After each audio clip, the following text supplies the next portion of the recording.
오늘 우리에게 주신 하나님의 말씀은 잠언 6장 16절 말씀입니다. 여호와께서 미워하시는 것 곧 그의 마음에 싫어하시는 것이 67가지이니 곧 교만한 눈과 거짓된 혀와 무죄한 자의 피를 흘리는 손과 악한 계교를 꾀하는 마음과 빨리 악으로 달려가는 발과 거짓을 말하는 망령된 증인과 및 형제 사이를 이간하는 자이니라. 오늘 이 말씀에 많은 은혜 받으시기 바랍니다.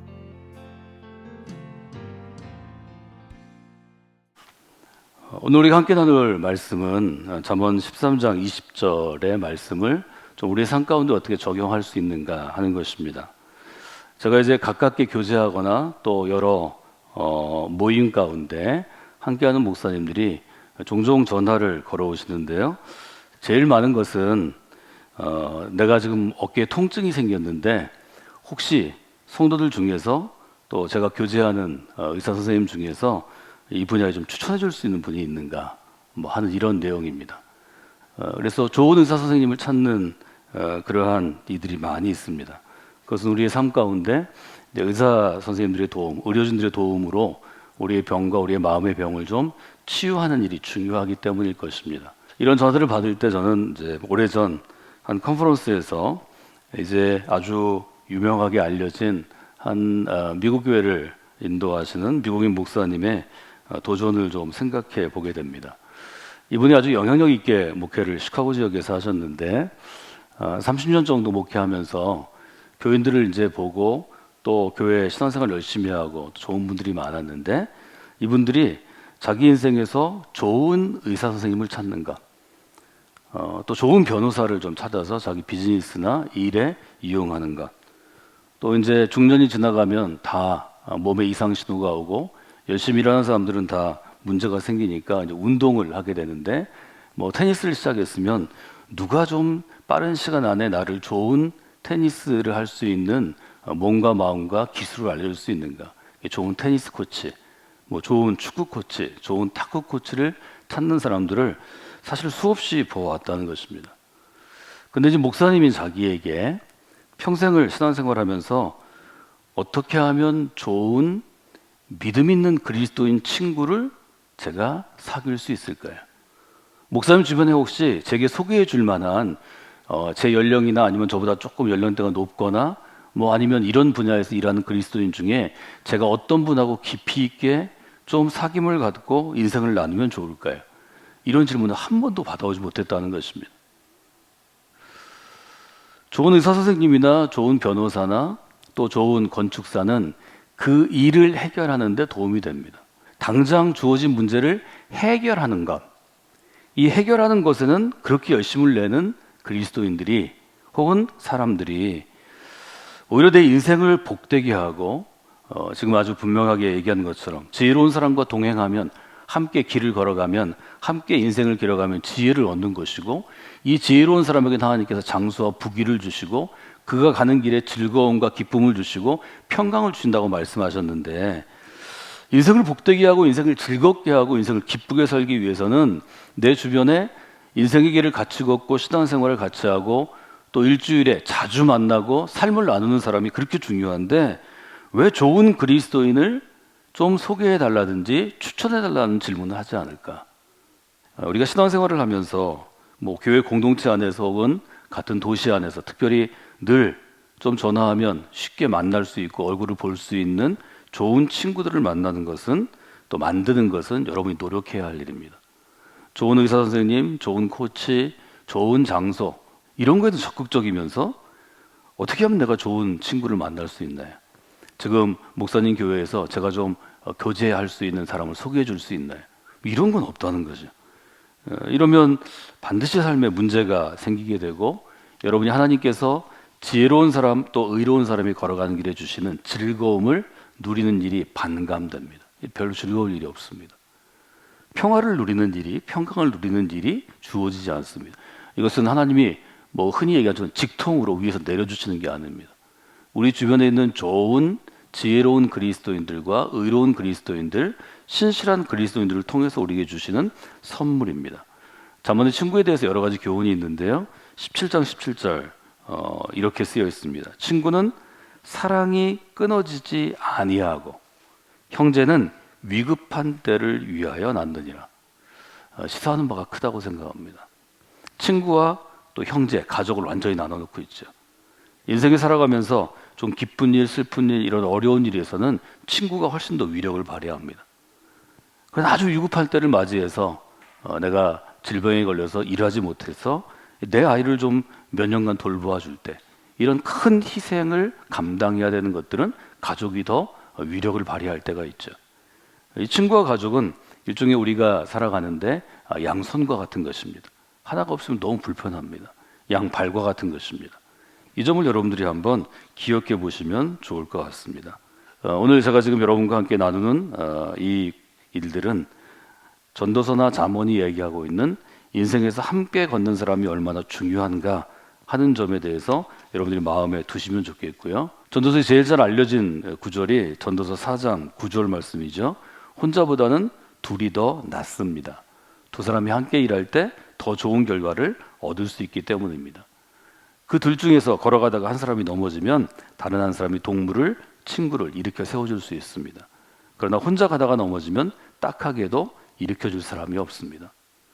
그래서 여러분들이 지혜로운 자와 동행하면 지혜를 얻는다, 또 미련한 자와 사귀면 해를 받는다, 이 구절을 보면서 내 인생은 지금 어떤 사람과 동행하고 있는가, 그러니까 현재 동행하는 사람을 좀 여러분이 적어보시면 좋겠습니다. 목록을 적어보시는 게 좋습니다. 오늘 이 새벽에 여러분들이 여러분 성경책이나 묵상하는 것이나 이 부분에 좀 이름을 적어보시죠. 지금 나와 가깝게 동행하는 사람은 누구인가. 그리고 이 동행하는 사람들을 잠언의 기준 혹은 시편과 잠언 전도서에 있는 이 지혜서들의 기준에 따라서 사실은 분류해 보시는 게 좋습니다. 그래서 좀 더 만나는 것보다는 좀 피해야 될 사람이 있고, 더 자주 만나야 될 사람이 있고, 없으면 자주 만날 사람들을 추천을 받거나 여러분들 찾으셔서 친구로 만드셔야 합니다. 이 점은 너무 중요합니다. 함께 걷는 친구를 잘 선택하라고 우리가 권하는 이유는 사실은 그 사람에게 영향을 받게 돼 있기 때문입니다. 사람은 가까이 있는 사람의 영향을 받게 됩니다. 왜냐하면 인간이 갖고 있는 학습 능력, 인간이 갖고 있는 러닝 어빌리티 중에서 제일 중요한 게 닮아가는 것입니다. 신앙생활은 닮아가는 것이라고 정의할 수 있습니다. 우리 신앙생활을 그리스도를 닮아가는 것이라고 이야기하는 것은 우리가 평생토록 신앙생활하면서 점점 그리스도인을 닮아가기 때문입니다. 그래서 오늘 제가 여러분에게 실제로 드릴 수 있는 제안은, 내가 인생을 함께 걷는 팀을 하나님이 구성할 수 있는 사실은 권한을 우리에게 주셨습니다.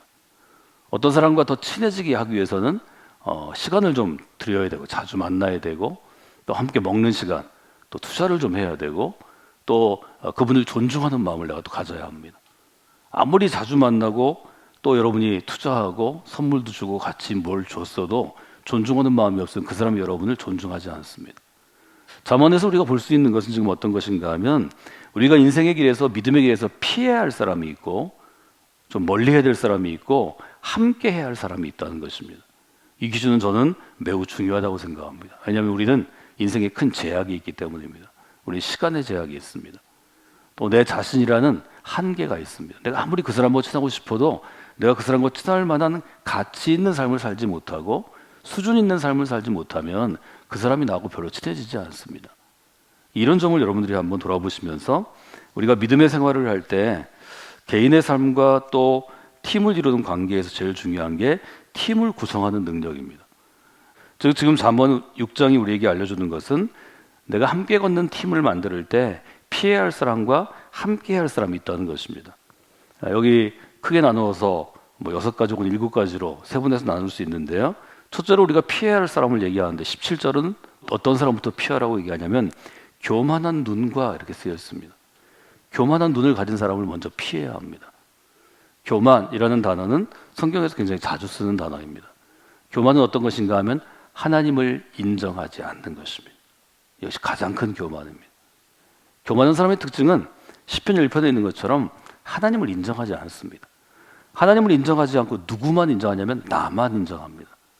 이 기본적으로 생각하는 것이나 아니면 삶의 태도가 나는 귀한 사람이고 나 외에 다른 사람은 변변치 않은 사람이야. 나는 대접을 받아야 되고 다른 사람은 나를 대접해야 돼. 나는 이겨야 되고 다른 사람은 져야 돼. 나는 성숙하고 성공한 사람이고 다른 사람은 지질이 못난 사람이고 편찮은 사람이야.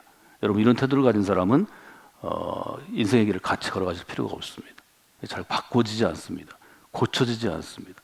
하나님이 그 무릎을 쳐 복종시켜 꿇지 아니하면 절대로 교만한 태도가 벗어지지 않습니다. 이런 교만은 아주 큰 문제를 가져옵니다. 여러분이 잘 아시는 잠언 16절 18절은 교만은 지는 것, 실패의 선봉이 된다고 얘기합니다. 패망의 선봉이 됩니다. 또 거만한 마음이라는 마음을 쓸 때도 있는데요. 거만한 마음은 넘어지는 것, 실패하고 넘어지는 것에 앞잡이가 된다 얘기합니다. 즉, 교만한 사람은 실패하고 파멸, 멸망한다는 것입니다. 반대로 교만한 사람을 피해야 된다면, 교만한 눈을 가진 사람을 피해야 한다면 우리가 계속해서 찾아야 할 사람, 또 나랑 좀 친하게 지내십시다, 우리가 제안할 사람, 권유할 사람은 겸손한 사람이죠. 예수님의 특징을 우리가 겸손과 온유의 리더다 이렇게 얘기합니다. 겸손은 어떤 것인가요? 하나님 앞에 무릎 꿇는 것입니다. 하나님을 향하여 하나님, 저는 부족하고 연약한 존재입니다. 저처럼 부족하고 연약한 존재를 불러주셔서 감사를 드립니다. 저는 이것이 신앙의 좋은 출발점이라고 생각합니다. 교만한 눈을 가진 사람은 피해야 하고 하나님 앞에서 겸손하고 사람들 앞에서 겸손한 사람을 여러분이 가까이 하셔야 합니다. 그리하면 여러분의 삶 가운데 지혜 있고 복 있는 길이 열리게 될 것입니다. 두 번째는 거짓 혀입니다. 17절에 보면 거짓된 혀와, 이 교만한 것과 거짓된 혀가 연결이 되는데요. 거짓된 혀는 곧 진실하지 못하다는 것입니다. 여러분, 거짓말 자주 하는 사람과 함께 걷지 마십시오. 1차적으로는 속아서 내가 큰 상처를 입게 되고 결국은 배신당하는 결과를 가져옵니다.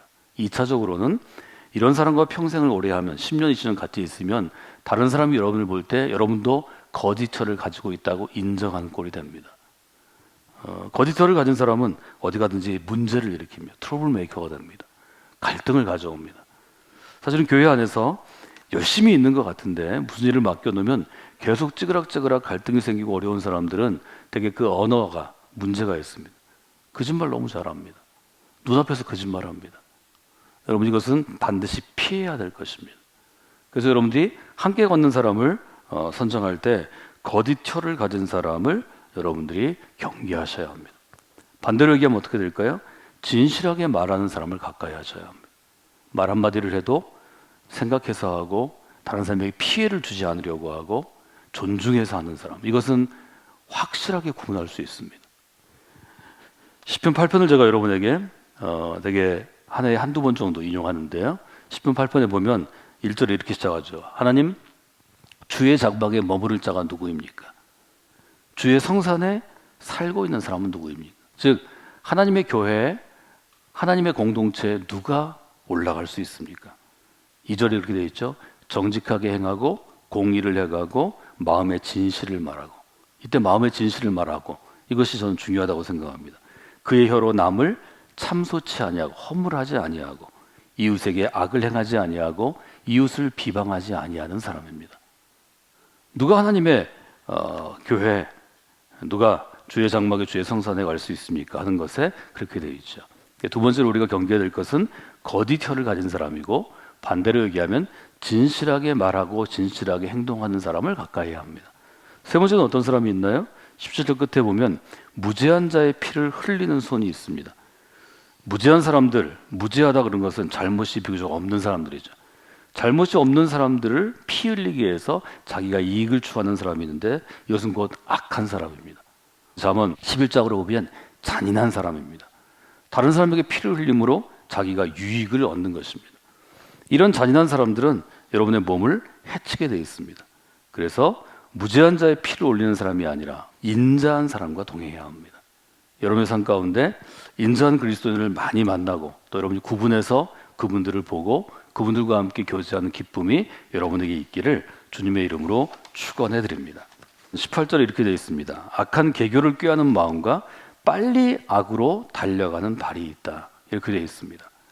우리의 마음과 우리의 혀가 연결되어 있는 것처럼 마음과 발도 연결되어 있죠. 악한 일을 계획한다는 것은 설득력도 있고 리더십도 있고 전략가라는 의미입니다. 그런데 악한 일을 계획하고 실행력까지 있어서 빨리 악으로 달려가는 사람들이 있습니다. 여러분들 이것을 경계해야 합니다. 하나님은 이걸 싫어하시기 때문입니다.